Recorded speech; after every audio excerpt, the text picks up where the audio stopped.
carinhoso, bom dia, boa tarde, boa noite àquele que estiver nesse momento acompanhando o nosso trabalho. Hoje nós vamos conversar e deixar aqui falar com vocês o nosso irmão Alexandre Landim, que vai conversar conosco sobre o tema Cristo e nós. Meus cumprimentos ao querido irmão, que Deus nos abençoe e seja bem-vindo ao nosso trabalho. Olá, agradeço a todos a oportunidade de estar aqui junto de todos, para a gente refletir sobre as mensagens do Evangelho, e no caso hoje, sobre a luz de Emmanuel, do livro, da obra psicografada pelo Chico, Fonte Viva. É uma alegria muito grande, eu agradeço muito a oportunidade. Alegria nossa, eu vou deixar o irmão aí com o público, né?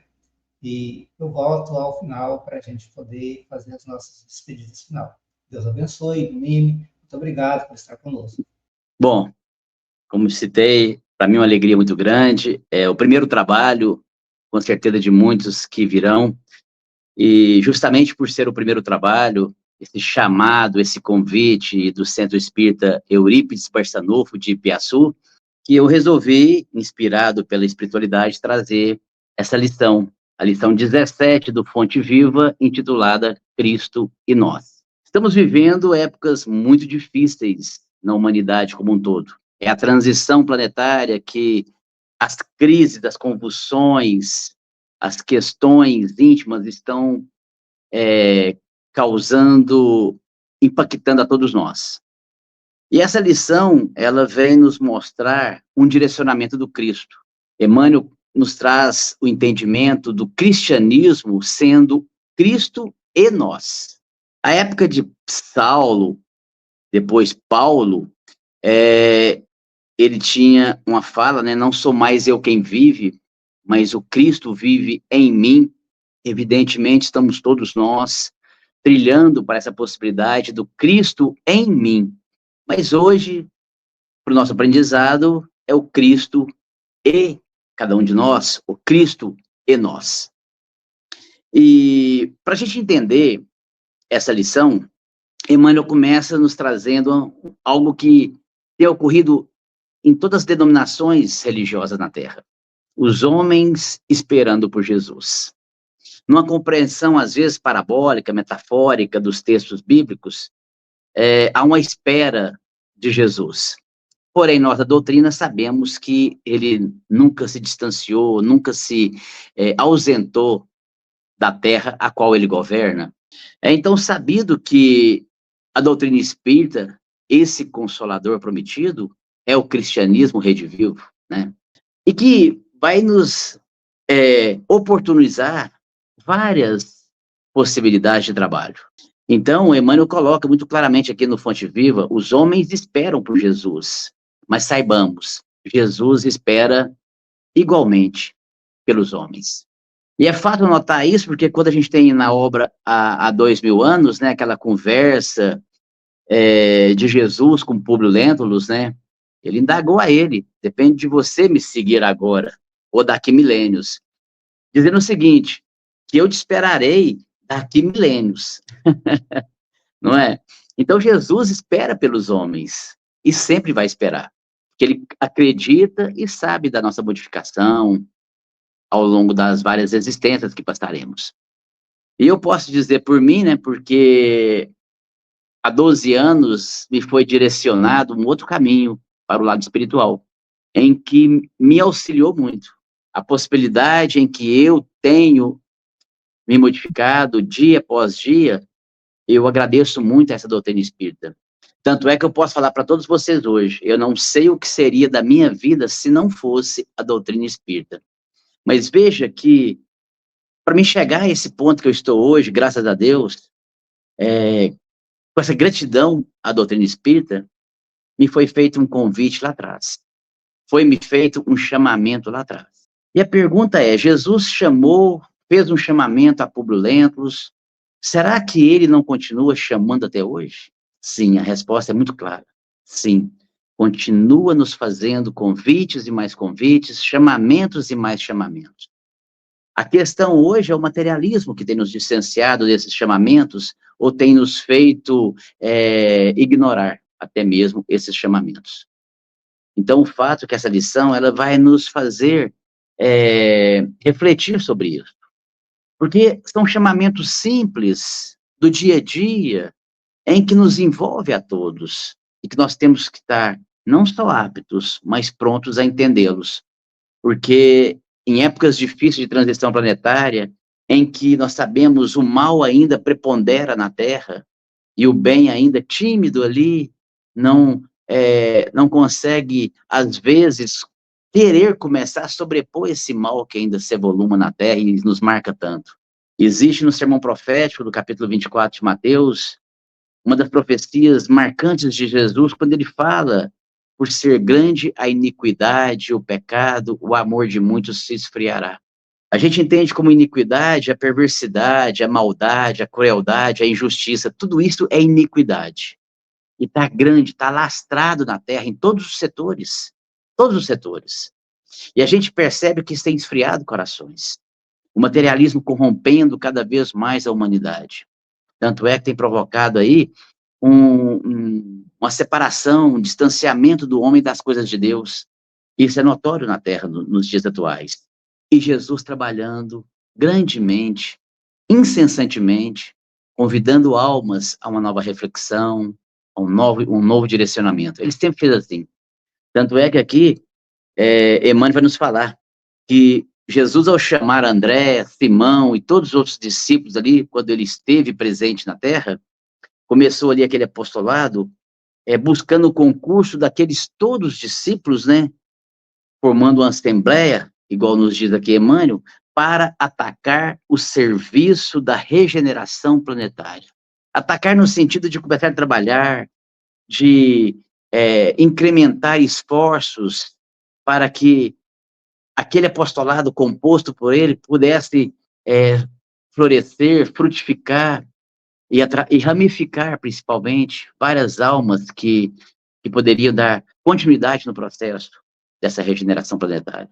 Então, Jesus espera por cada um de nós. E não achemos que serão, às vezes, trabalhos tão grandiosos que poderão ser vistos nas mídias. A gente percebe tantas pessoas no anonimato, pessoas simples, no anonimato da simplicidade, fazendo algo extraordinário, impactando pessoas, influenciando para o bem e trabalhando essa regeneração planetária. Não só dentro de si, mas também doando em amor. E diz Emmanuel que ninguém acredite que o mundo se redima sem almas redimidas. Me faz lembrar o Boa Nova de Humberto de Campos, lá no capítulo 8, intitulado Desânimo, em que Jesus irá conversar ali com Bartolomeu, um dos seus discípulos que estava camburhado, estava triste, melancólico, até mesmo deprimido pelas questões terrenas, né? E ele fala uma frase que me anima muito, que me dá muita esperança. Ele fala para Bartolomeu, ele diz assim: Jesus, achas, Bartolomeu, que eu teria vindo a esse mundo sem a confortadora certeza que este mundo se tornará o meu reino? Percebe? Então, isso é muito valoroso no aspecto de esperança e de fé. Jesus não começaria um processo vindo à Terra sem que isso não estivesse planificado para que pudesse realmente atingir o que ele tem como objetivo para a humanidade. O fato é que muitos de nós não acreditamos e ficamos desiludidos, desmotivados, desesperançados e sem fé. Mas o trabalho do Cristo continua incessante para o bem. Então, em outra colocação posterior a essa, a Bartolomeu, Jesus fala: o evangelho precisa primeiramente florescer na alma de cada um, para depois frutificar no espírito dos povos. Então, às vezes, é algo que a gente tem que ter em mente, esse trabalho do Cristo. Então, cada convite, cada chamamento que nos chega é para ocorrer uma mudança na individualidade, naquele espírito. E é claro, com a continuidade desse trabalho, iria implicar várias almas que se ligam a esse espírito na matéria. Então, é esse o ponto de vista a analisar dessa lição. Então, ninguém acredite que o mundo se redima sem almas redimidas. É preciso acontecer essa redenção, se redimindo alma a alma. Por isso que o processo é lento, e parece, aos nossos olhos materiais, está até retrocedendo, mas não retrocede. Estagna, mas não retrocede, porque existe uma lei de progresso que está envolta, é uma lei divina, e nos atinge a todos, não cessa, né? E a Terra está compromissada a subir na hierarquia dos mundos. E é claro, aqueles que habitam também.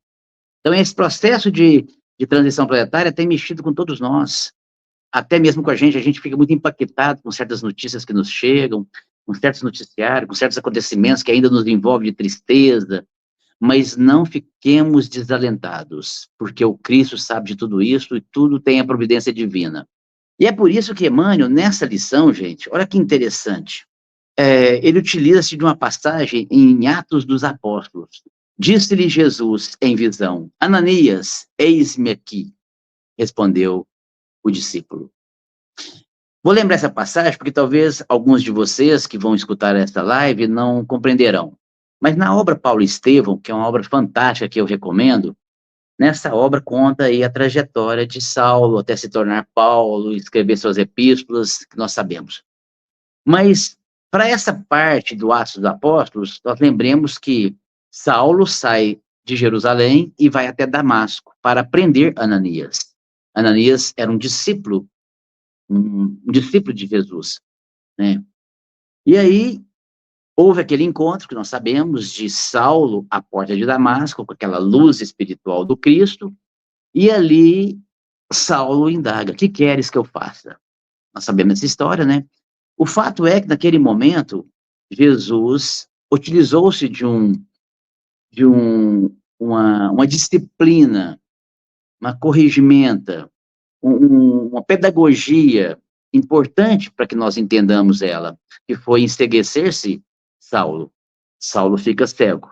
E Saulo era um perseguidor de Ananias, estava indo a Damasco para prendê-lo, quiçá apedrejá-lo ou matá-lo, como fez com o próprio Estevão, sem ele saber, o seu cunhado, irmão de Abigail. O fato é que Jesus chama Ananias em visão, e Ananias se prontifica: eis-me aqui, Senhor. Mas olha que interessante, Saulo perseguindo Ananias, Ananias o perseguido, Jesus chamando então Ananias para que se encontrasse com o seu perseguido, pelo seu perseguidor. Parece um paradoxo, parece algo assim que nos dá um entendimento muito claro. Como Jesus chamaria Ananias para estar frente a frente com o seu perseguidor, que era Saulo. Mas o fato é que Saulo estava cego, e era Ananias que ia curar Saulo. A lição para mim aqui é muito clara, porque quantas vezes nós não estamos de olhos fechados, enceguecidos para as coisas do alto, e muitas das vezes Jesus convoca uma alma para nos abrir os olhos. Quantos amigos, quantas pessoas que você às vezes não espera que venha te dar uma luz para que você possa abrir seus olhos. Não foi o que aconteceu com Ananias em relação a Saulo? Mas o fato curioso é que Saulo estava perseguindo Ananias, foi lá para prendê-lo em Damasco. E aí vem uma lição muito grande, né? Que Jesus trabalha com amor. Se a gente pegar, se tirássemos hoje o véu do esquecimento no nosso lar, na casa espírita, a gente ia ver esse quadro remontado de Saulo e Ananias se encontrando. Porque, na verdade, é isso que as reencarnações nos proporcionam, esse reencontro de perseguido e perseguidor. Você pode chamar que esses perseguidores nossos são os nossos vícios, quando você os encontra numa reencarnação para ser curado desses vícios, não é? Mas também almas que eram de grande animosidade, de convivência para conosco, e de repente nós estamos reunidos, almas que eram inimigas, antifraternas, tinham comprometimentos no crime, na maldade, na traição, e de repente estão situadas dentro da casa espírita, trabalhando o evangelho do Cristo com amor. Então percebe a grandiosidade desta lição para nós? Porque você pode pensar, mas será que Ananias, numa vida pregressa, não tinha algum comprometimento a reparar com Saulo? Agora Saulo? em devolvendo a ele a visão e auxiliando ele no evangelho do cristianismo daquela época. Então, isso tudo nos traz esse entendimento, e isso é belo demais. Porque assim é o processo com todos nós, em que nós vamos nos encontrando, perseguidor e perseguido, para que com amor possamos nos redimir. Então, não acredite que o mundo se redima sem almas redimidas. E são nesses encontros indubitáveis que nós nos encontramos, todos nós, principalmente com as nossas más tendências, as nossas más inclinações, os nossos vícios, não é? Para essa transformação ocorre comigo, ocorre com todos nós no dia a dia. Então, Jesus nos oportuniza um método, recursos para que isso ocorra. Olha a posição que Ananias estava, né? Ele já ali vinculado ao evangelho, ao cristianismo, para ajudar uma pessoa que estava totalmente vinculada a uma lei mosaica, a um judaísmo que não tinha mais cabimento para aquela época, porque sabiam da lei amar a Deus sobre todas as coisas e ao próximo como a ti mesmo, mas mandava apedrejar, relegava os leprosos ao vale dos leprosos, abandonava as mulheres viúvas, acabava com as crianças, a matança, as injustiças. Então era muito incoerente tudo isso. E Saulo tinha uma intolerância muito grande, ele era um fanático religioso. Então veja que aquele redirecionamento foi a redenção do espírito naquele momento. A porta de Damasco, que todos nós ainda enfrentamos num dado momento das reencarnações. Cada um tem a sua porta de Damasco, em que cego está e depois vai se abrindo-lhes os olhos espirituais e compreendendo objetivos maiores de uma reencarnação. Então, nós vamos entendendo isso e Emmanuel vai nos esclarecendo acerca disso aqui, que é muito bonito. Olha o que ele diz. Desde o primeiro dia da boa nova, convida, insiste e apela, junto das almas, para que se convertam em instrumentos de sua divina vontade. Aqui está o teor da lição de hoje. A boa nova convida. Primeiro, um convite. Se você for lá no capítulo 6 do Evangelho segundo o Espiritismo, você vai perceber que Kardec começa o capítulo 6 trazendo: vinde a mim todos vós que estáis cansados, sobrecarregados e oprimidos, e eu vos aliviarei. Olha só, vinde a mim, é um convite. Percebe como o Cristo Consolador, capítulo 6, começa com um convite? Um convite. Vinde a mim todos vós que estáis cansados, sobrecarregados, oprimidos, e eu vos aliviarei. Como que Jesus nos alivia? Com um trabalho que ele nos encaminha. Aí entra a parábola da vinha, que o Senhor sai de madrugada para aliciar, contratar seus trabalhadores. Entra a parábola dos talentos, o Senhor que ia viajar para um país distante, chama os seus 3 servos e confia a eles os seus talentos. Percebe? Então, com os recursos que nos chegam para que nós possamos possibilitar inúmeras felicidades desse compromisso desse Cristo em nós nos dias atuais. Então, a Boa Nova convida para que nós convertemos em instrumentos da sua divina vontade. Você tem noção do que é você ser instrumento de uma divina vontade? É tão sábia, é tão preciosa, é tão maravilhosa, é tão amorosa, porque ele vai te colocar nos lugares mais abençoadores que você possa imaginar. Para fazer grandes coisas? Não, coisas simples, bem simples, fazendo-nos perceber aquela primeira bem-aventurança: bem-aventurados os pobres de espíritos, porque deles serão o reino dos céus, a humildade. Então está aqui. Então há um convite, primeiramente convida, um convite amoroso que chega por um amigo, por uma casa espírita. Eu nunca vi casa espírita convidar tanto. É uma bênção, gente. Há tantos convites, como esse que eu recebi hoje, do Centro Espírita Eurício Barçanufo de Ipiaçu. Percebe por que eu estou trazendo hoje essa lição? Porque foi um convite que eu aceitei. Porque tem um vínculo para comigo. Tem um objetivo. Convertam em instrumentos de sua divina vontade. É converter, não é convencer. Então vamos analisar para você entender.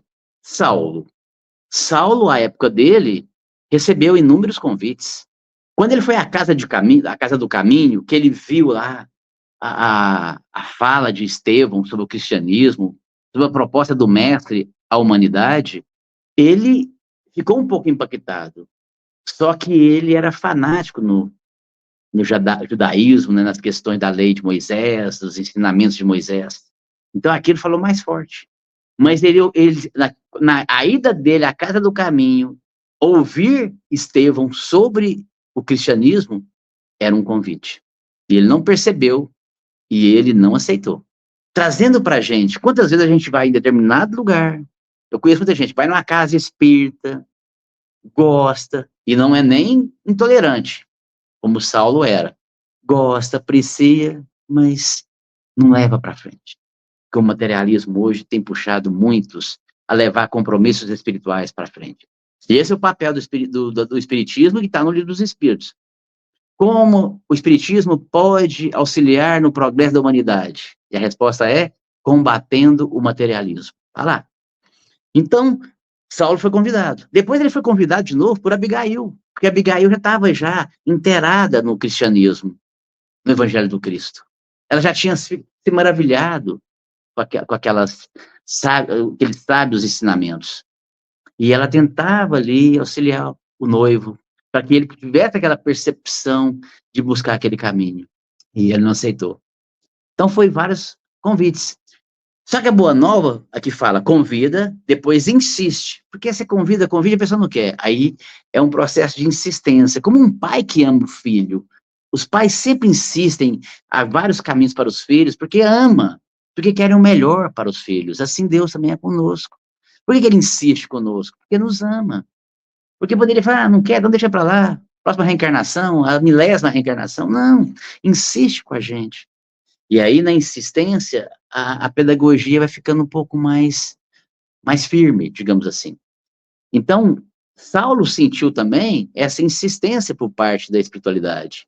O seu mestre, Gamaliel, tentava convencê-lo de vários pontos de vista, de vários entendimentos, e ele, muito irredutível nos seus pensamentos, também não cedeu. Então, houve uma insistência até por parte daquele que ele considerava como seu superior, e nem isto fez ele ceder, ele aceitar, para converter em instrumento de uma divina vontade. Então, foi o ponto que veio agora o que fala. Aí, a boa nova apela. Apelar não é apelar igual a gente pensa que é apelar, ficou nervoso, não. Apelar é para utilizar um método mais forte, mais convincente. Aí veio a cegueira, né? Ele teve que perder a vista. Muitas das vezes a gente não associa a perda da visão provocada por Jesus em pedagogia, aprendizado, experiência. Ou seja, estava apelando para algo mais que pudesse impactar na alma de Saulo. Imagina se perder a vista, ficar cego de tudo. Ele já não percebia a sua vaidade, a sua arrogância, a sua prepotência, o seu orgulho, porque ficou cego. Olha onde atingiu ele. Era onde ele tinha a deficiência. Precisava ser naquela área e não outra. E é a da humanidade hoje. Quantas pessoas enceguecidas na Terra hoje não conseguem enxergar além da materialidade, além dos bens terrenos, né? Além das suas ideias. Absolutistas, como diz Kardec no livro A Gênese, absolutistas. Os incrédulos hoje na Terra, enceguecidos por distanciamento das coisas de Deus. Então, veja que no caso de Saulo, houve essa insistência, e ele enceguece. Para que Jesus pudesse chamar Ananias para abrir-lhes a visão, para restituir-lhes a cura, a visão, libertando a cegueira. Imagina a cena. Ele foi a Damasco atrás de Ananias. Quando ele abre a vista, recebe a visão de volta, quem que ele vê na frente dele? Ananias. Mas você está me curando. Imagina o impacto disso. E não só curando a cegueira física, Ananias iria curá-lo também da cegueira espiritual, direcionando, encaminhando ao Evangelho do Cristo. Foi assim que se deu. Aí, meus queridos, é assim que se dá com todos nós. Com todos nós. para que nos convertemos em instrumentos de uma divina vontade. E quando você virar a página, meus irmãos, sabe o que precisa para você aceitar um convite de Jesus? Mas um convite que não precisa ser algo expressivo, pode ser numa casa espírita, em qualquer local, né? Boa vontade. Aqui, ó. Colaboração ativa dos corações de boa vontade. Boa vontade é uma vontade boa. Então, vocês imaginam, só boa vontade. Mas eu preciso conhecer o Evangelho, preciso ser letrado, curso superior, condição financeira, nada, só boa vontade para aceitar esse convite. Só isso. E aqui, Emmanuel, vou usar algumas coisas, para a gente não ficar muito no teórico, Emmanuel nos traz aqui o ide e pregai, que Jesus falou, né? Ele quer nos tornar instrumentos de uma divina vontade, para que você possa ir e pregar. Ah, mas eu não sei evangelho, como é que eu vou pregar? Lembra das palavras de São Francisco, para nós todos? Falando-nos assim, levem o evangelho, se precisar, use as palavras. É bonito e profundo isso, né? Eis que vos mando, disse Jesus, resplandeça a vossa luz diante dos homens. A seara é realmente grande, mas poucos são os ceifeiros. E é interessante, gente, que isso é para o nosso dia a dia, o nosso cotidiano. Jesus não restabelece linhas divisórias entre o templo e a oficina de trabalho. Toda a terra é altar de oração e campo de trabalho ao mesmo tempo. Por louvá-lo nas igrejas, nos templos, nas casas espíritas e menoscabá-lo, desprezá-lo nas ruas, é que nós temos naufragado milhões de vezes. Então, meus queridos, eu fui entender isso aqui na simplicidade. Um dia eu peguei minha bicicleta, só para você contextualizar, e fui dar uma volta aqui em Uberlândia. E eu queria ir no anel viário de Uberlândia, então eu saí para o bairro mais distante, eu sozinho. E quando eu estava nesse bairro, eu deparei com a senhora, aquelas gari, fica varrendo rua, né? Trabalha na limpeza de Uberlândia aqui. E quando eu passei por ela, me despertou algo assim, de voltar até ela e falar umas coisas para ela. Eu não sabia o que eu ia falar, não. Mas que foi ficando forte dentro de mim, e eu já tinha andado mais de 100 metros à frente dela, e eu não aguentei.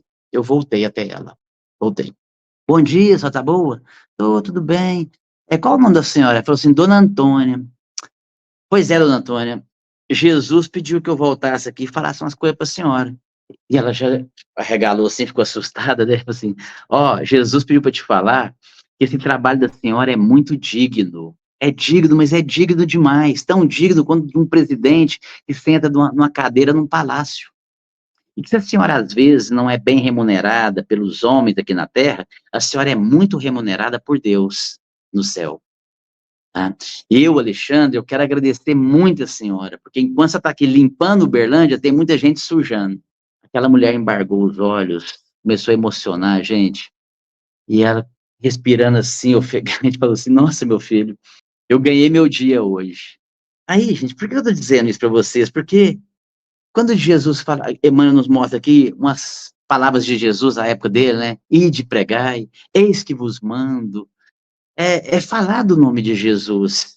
A terra está carente disso, e esse nome tem força na terra, muita força. Eis que vos mando. Aquela hora que eu passei por aquela mulher, eu senti uma sensação de querer voltar, e aquilo foi muito forte dentro de mim. Porque quando a gente fala assim, a boa nova convida, insiste e apela, para que nos tornemos instrumentos da sua divina vontade. Eu não sei o que aquela mulher estava passando, qual era o dilema dela, a problemática dela, financeira, afetiva, familiar, física, não sei. Mas eu sei que eu recebi um convite para voltar lá e fazer diferença na vida dela. E eu senti que eu fiz. Então, pode parecer, não é assim, é tão pouco, gente. É do dia a dia. E é esse Jesus que fica tocando e mandando, enviando o convite a todos nós, todos os dias. Então, nós precisamos ficar atentos e despertos a esses convites. E eu quis contar esse caso aqui, porque foi recente, e ele enquadra em toda essa lição, porque Ananias se prontificou, eis-me aqui, eu estou numa rua pedalando, Jesus só quer que a gente se prontifique, eis-me aqui, porque vai ser eu que estava perto daquela necessitada, sendo que aquilo que eu fiz foi muito valoroso para mim, como trabalho de evolução espiritual. É por isso que Emmanuel termina essa lição dizendo: amemos e trabalhemos, purificando e servindo sempre. Onde estiver um seguidor do Evangelho, aí se encontra um mensageiro do amigo celestial para a obra incessante do bem. Onde estiver um seguidor do Evangelho, aí se encontra um mensageiro do amigo celestial para a obra incessante do bem. Cristianismo significa Cristo e nós. Então é isso, meus amigos. Muito obrigado aí. Eu só fico muito agradecido mesmo pela oportunidade aqui que o Gilmar me concebeu para estar deixando essa mensagem aí para que muitos possam acessar, se Deus quiser. Nossa, meu irmão, que mensagem bonita, né? A gente poder falar daquilo que a gente sente. E o Espiritismo é isso aí, a gente vai trocando ideias, conversando, né?